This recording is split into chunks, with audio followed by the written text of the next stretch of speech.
para as nossas vidas, para este relacionamento ele ter sucesso por nossa parte, não pela parte de Deus, porque Ele é fiel e Ele é imutável. Amém? Nós precisamos de 3 elementos que é o conhecimento, o amor e a fé. Sem esses 3 elementos, o nosso caminhar com Deus não existe, na verdade. Nós não vamos a lugar nenhum se esses elementos não estiverem ativos em nossa vida nesse relacionamento. Ou melhor, não existe relacionamento sem esses elementos. Amém? Eu gostaria que você abrisse a sua Bíblia comigo no livro do profeta Abacuque. Passagem muito conhecida, o capítulo 3 de Abacuque.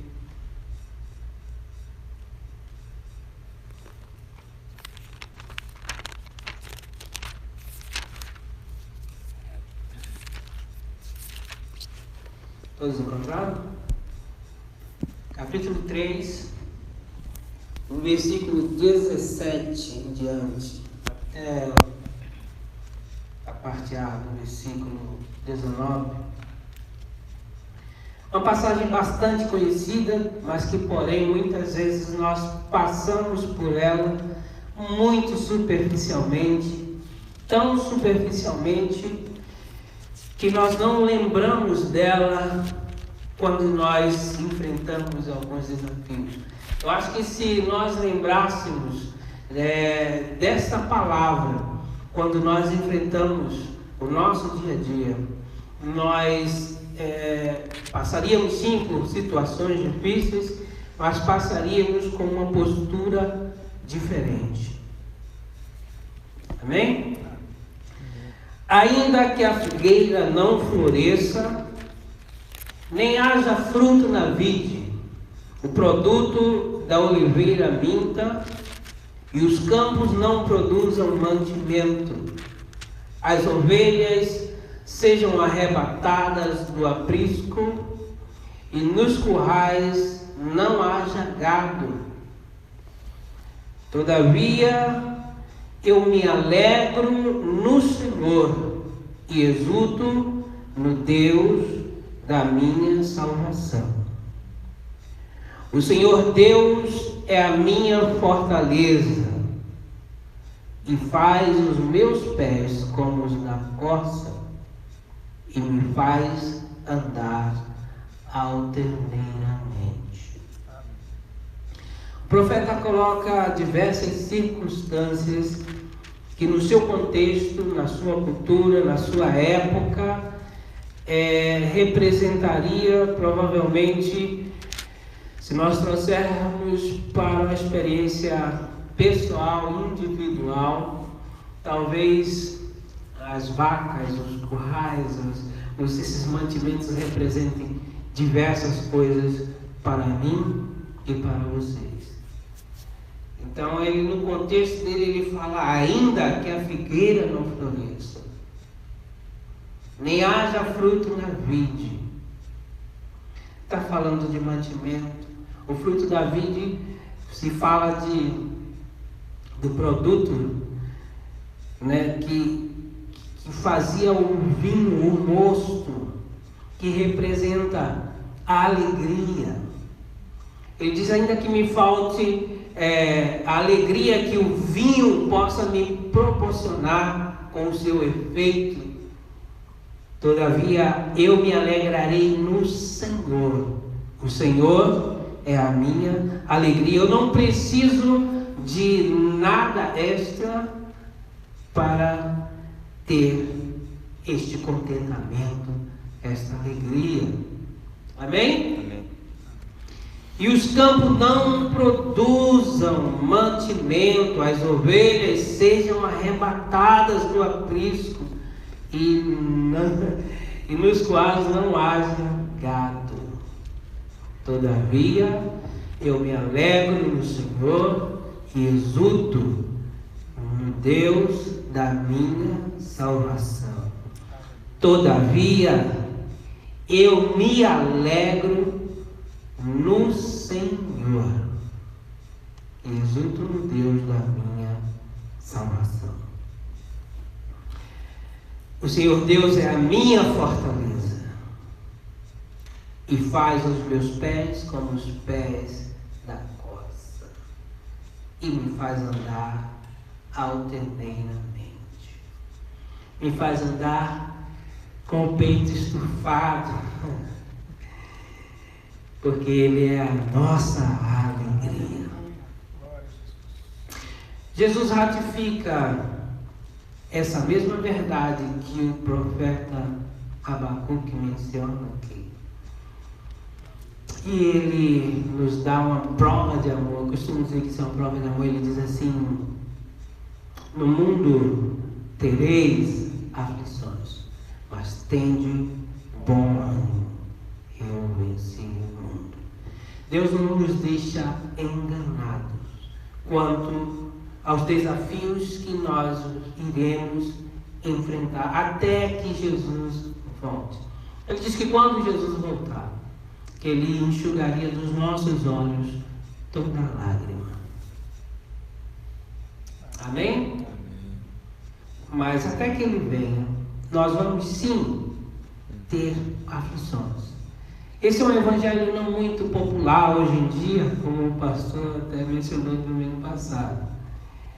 É algo que a gente não tem ouvido tanto quanto deveríamos nos púlpitos das igrejas, mas que é a verdade da palavra de Deus. Amém?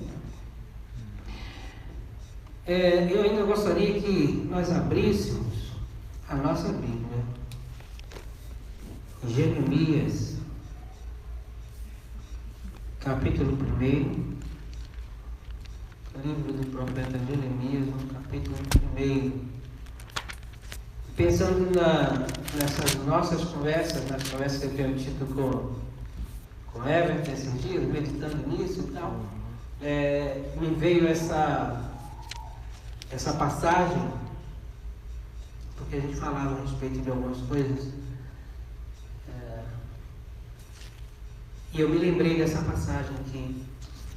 Vamos ler a partir do versículo 4, trazendo isso para uma realidade pessoal, né? Diz assim: a mim veio, pois, a palavra do Senhor dizendo: antes que eu te formasse no ventre materno, eu te conheci, e antes que saísses da madre te consagrei e te constituí profeta das nações. Então disse eu: ah, Senhor Deus, eis que não sei falar, porque não passo de uma criança. Mas o Senhor me disse: não digas não passo de uma criança, porque a todos a quem eu te enviar irás, e tudo quanto eu te mandar falarás. Não temas diante deles, porque eu sou contigo para te livrar, diz o Senhor. Depois estendeu o Senhor a mão e tocou na boca, e o Senhor me disse: eis que ponho na tua boca as minhas palavras. Olha, que hoje te constituo sobre as nações e sobre os reinos, para arrancares e derribares, para destruíres e arruinares, e também para edificares e para plantares. Versículo 18. Eis que hoje te ponho por cidade fortificada, por coluna de ferro e por muros de bronze, contra todo o país, contra os reis de Judá, contra seus príncipes, contra os seus sacerdotes e contra o seu povo. Pelejarão contra ti, mas não prevalecerão, porque eu sou contigo, diz o Senhor, para te livrar. Amém? Estava pensando na vida de Jeremias, nessa chamada dele, da forma que Deus se revelou a ele nessa chamada. E eu acredito que na vida de cada um de nós temos esse entendimento desse chamado, dessa separação, de ter Deus nos separado, nos amado, nos alcançado. E eu queria usar a vida dele como um exemplo que acontece com todos nós. Esse mesmo homem a quem Deus estabeleceu, Deus diz assim: olha, antes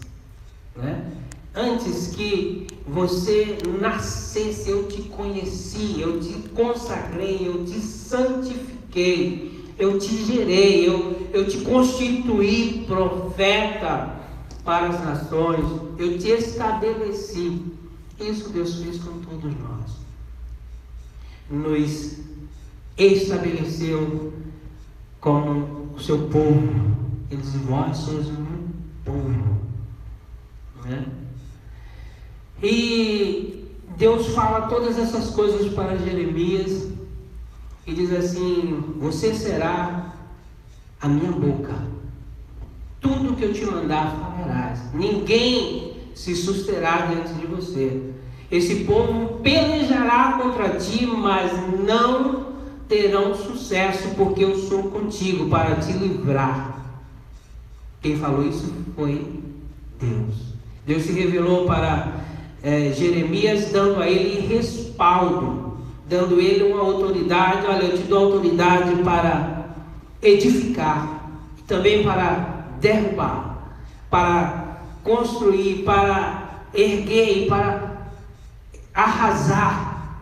Deus disse: eu estou contigo. Esse povo, por conta do ministério, por conta da missão que eu tenho te entregado, esse povo se levantará contra ti, mas não prevalecerá, porque eu sou contigo. Amém?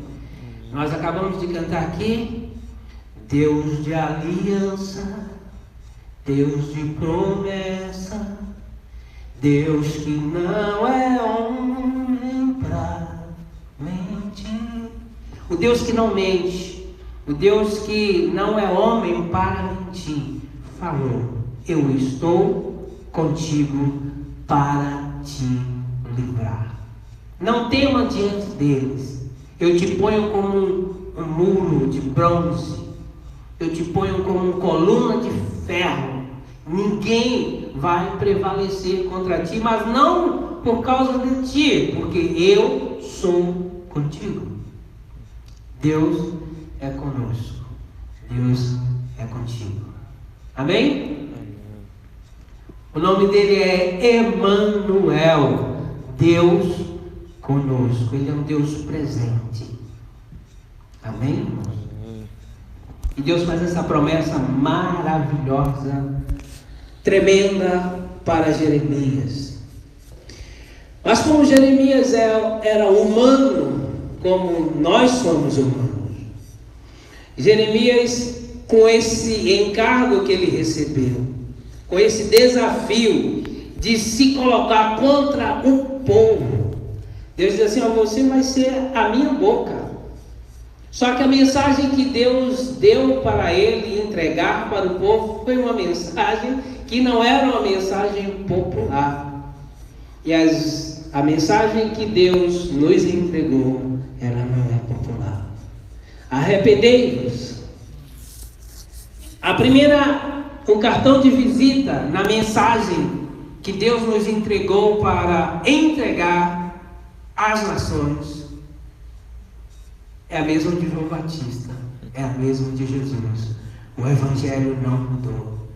Primeiro se prega arrependimento, e ninguém ouve isso. As pessoas querem ouvir venha para Jesus e pare de sofrer. É mentira. Ele disse que foi a semana passada que nós ouvimos, né? Não sei se foi na reunião ou se foi no culto aqui.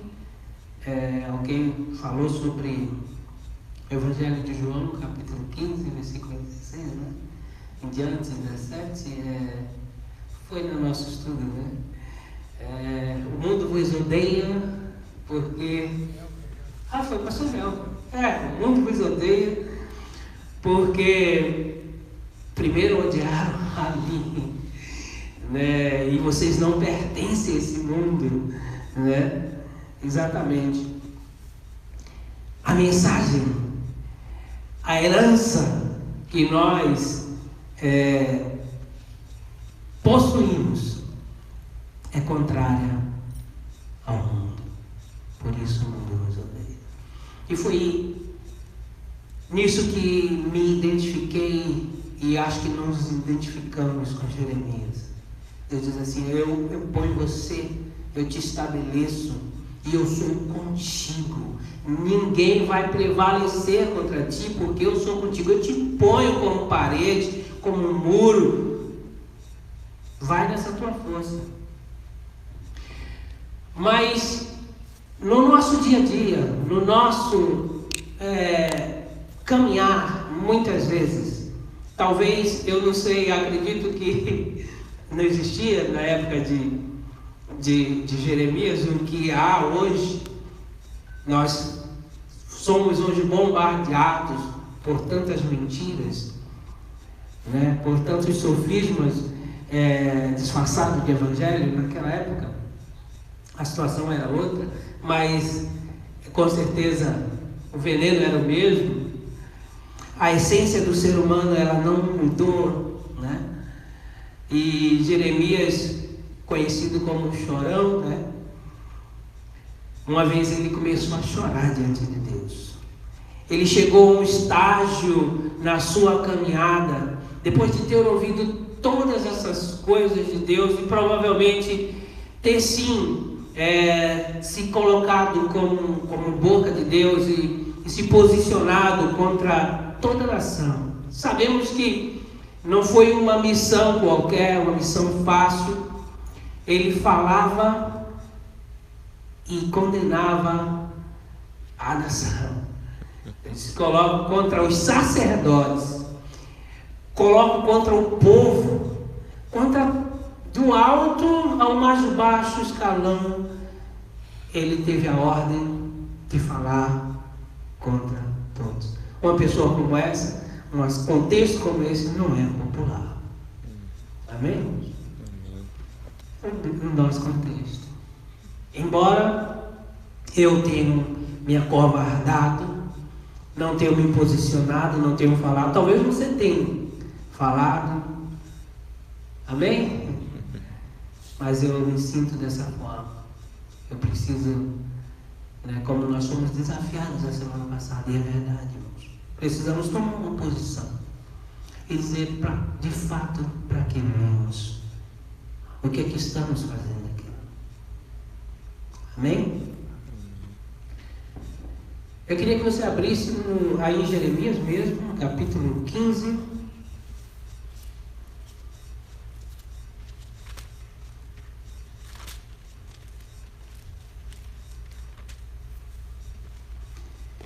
Capítulo 15. Vamos ler a partir do versículo 18.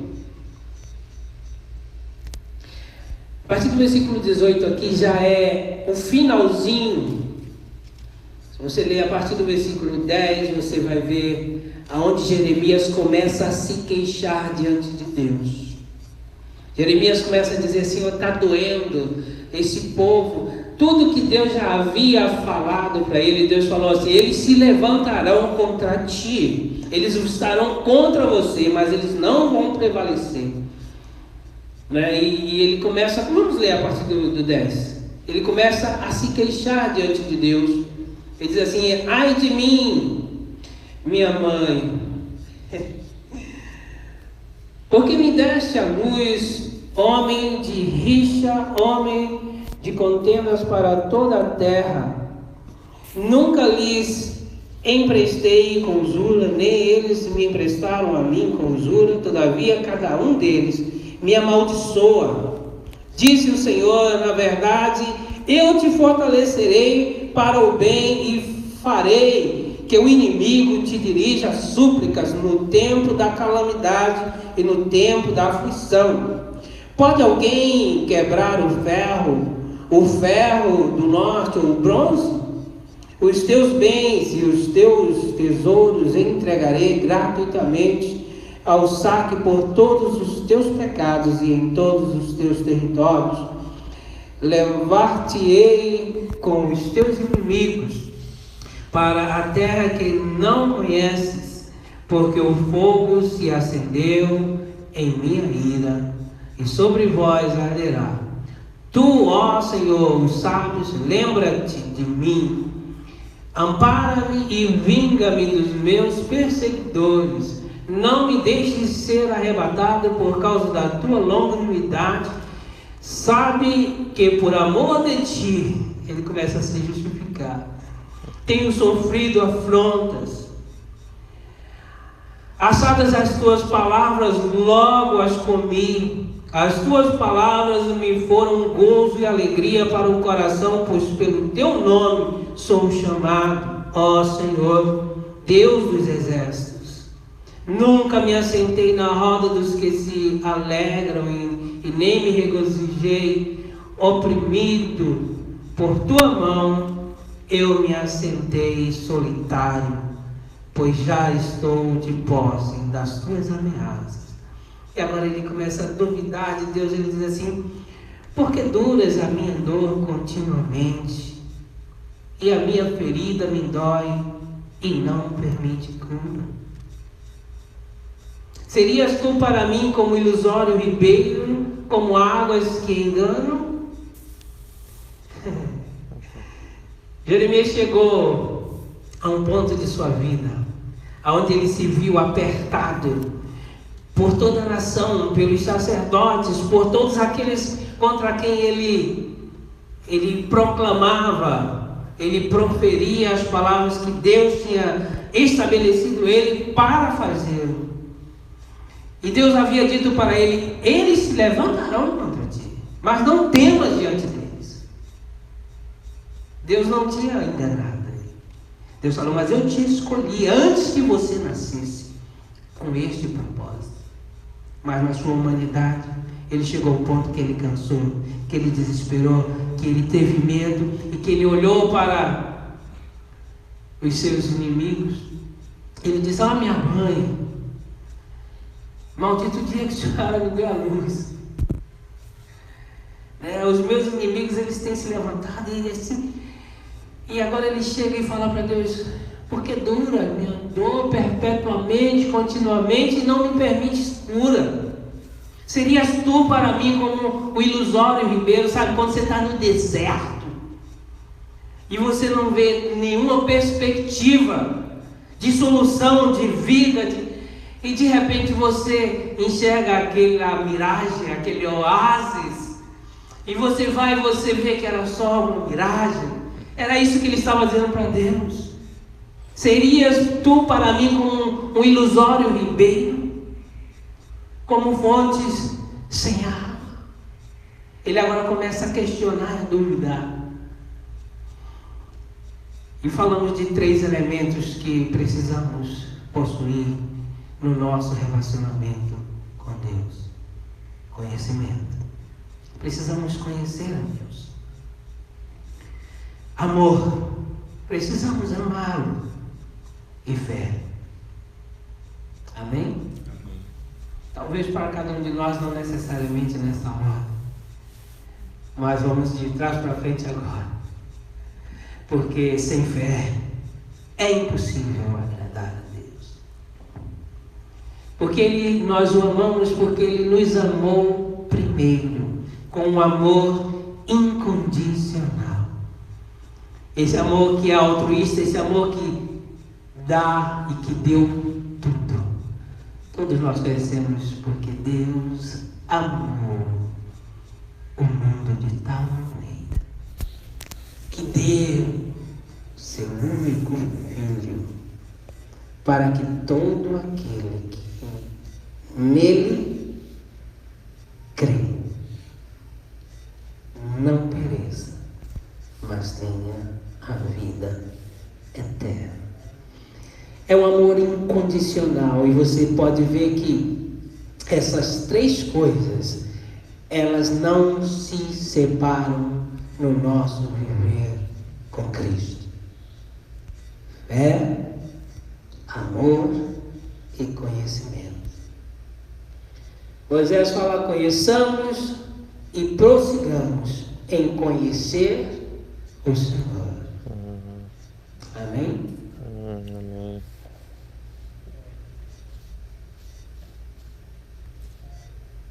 Aí Deus ouve a queixa do profeta. Depois que Deus tinha falado todas aquelas coisas para ele, garantido, e ele não é Deus para que minta, Deus ouve a queixa do profeta, do homem. Eu até estava comentando com a Eva essa semana, né? A gente dizendo: rapaz, eu acho que Deus olha lá do alto e ri, né?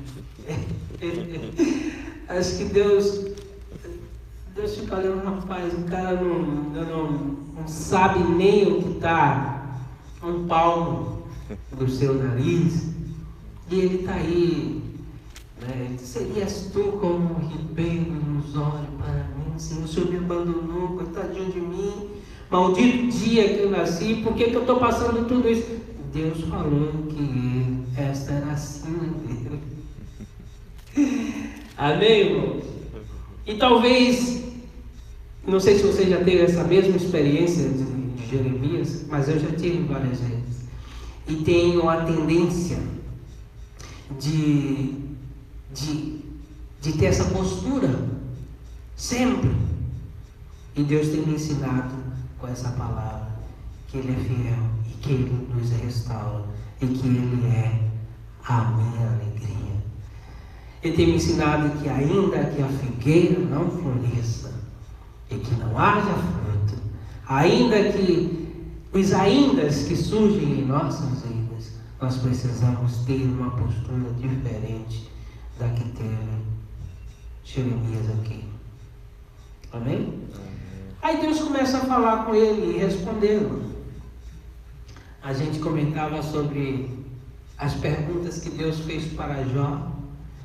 Onde que você estava, o sabido, quando eu lancei os fundamentos da terra? Onde você estava quando eu criei, né, o Leviatã? E aí Jó fala assim: Senhor, antes eu te conhecia de ouvir falar, agora eu te conheço de andar contigo.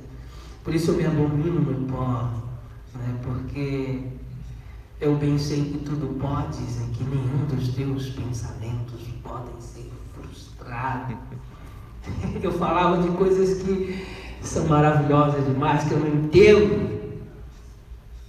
Deus quer nos levar a esse nível de relacionamento, de conhecimento, para que a cada dia nós venhamos a confiar mais nele, a nos inclinar mais e nos prostrar diante dele. Amém? Amém. Deus começa a responder às indagações de Jeremias. No versículo 19 ele diz assim: portanto, assim diz o Senhor, se tu te arrependeres, eu te farei voltar e estarás diante de mim. Se apartares o precioso do